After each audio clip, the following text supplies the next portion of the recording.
Hello बच्चों, let's see the question.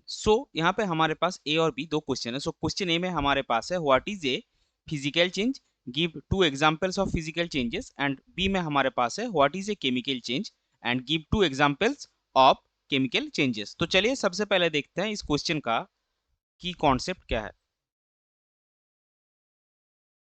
इस question का की कॉन्सेप्ट है फिजिकल चेंज, और आप लिख सकते हैं physical and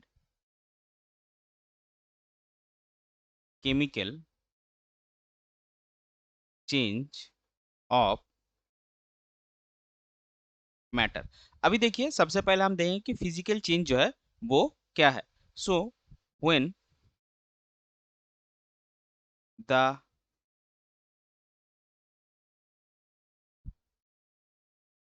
observable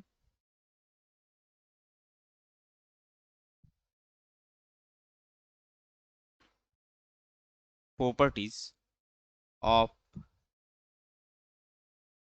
matter changes, it is considered as a physical change. इसका मतलब क्या है? ऑब्जर्वेबल प्रॉपर्टीज मतलब कोई भी मैटर का जो प्रॉपर्टी आप ऑब्जर्व कर सकते हैं, जैसे कि उसका नेचर कैसा है, वो सॉलिड है कि स्टेट्स कैसे, सॉलिड है कि लिक्विड है कि गैसियस है, उसका लेंथ कैसा है, उसका जो हार्डनेस है ये वो कैसा है। अगर ये सब जो ऑब्जर्वेबल प्रॉपर्टी है वो चेंज होता है तो उसको हम फिजिकल चेंज में कंसीडर करेंगे। एग्जाम्पल हम क्या ले सकते हैं? इसका एग्जाम्पल सबसे जो आप बहुत आसानी से ऑब्जर्व कर सकते हैं, बहुत आसानी से आपको देखने को मिलेगा, वो है melting of ice.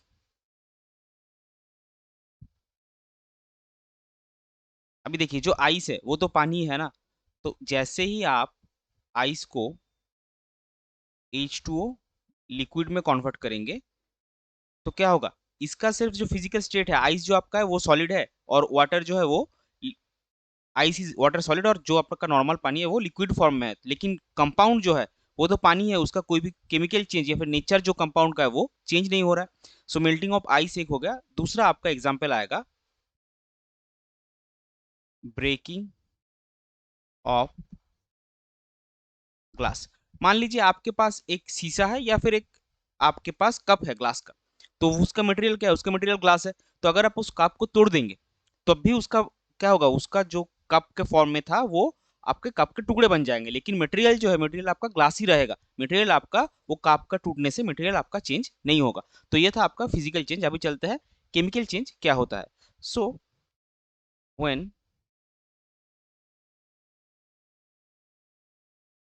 Chemical properties of matter changes, it is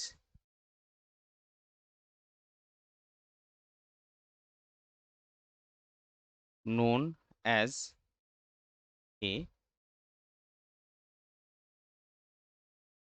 chemical change।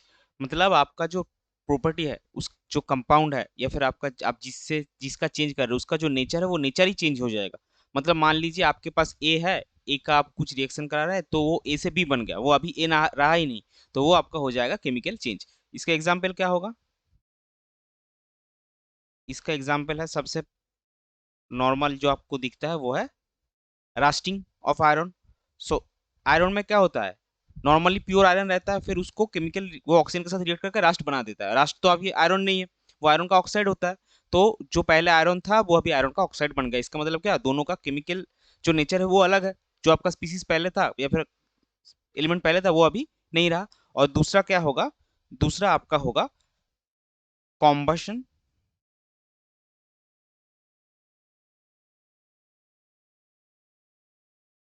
Combustion का मतलब क्या है? कॉम्बशन का मतलब है बॉन्डिंग विथ ऑक्सीजन, और reaction of any species with oxygen. तो अगर कार्बन है आपका, उसको अगर आप ऑक्सीजन के साथ रिएक्ट कराएंगे तो वो बनाएगा CO2। तो पहले कार्बन था, अभी CO2 बन गया। तो दोनों का जो नेचर है केमिकल वो डिफरेंट होगा, तो ये इसको हम कंसिडर करते हैं as a chemical change. I hope you understood it well. Best of luck. Thank you.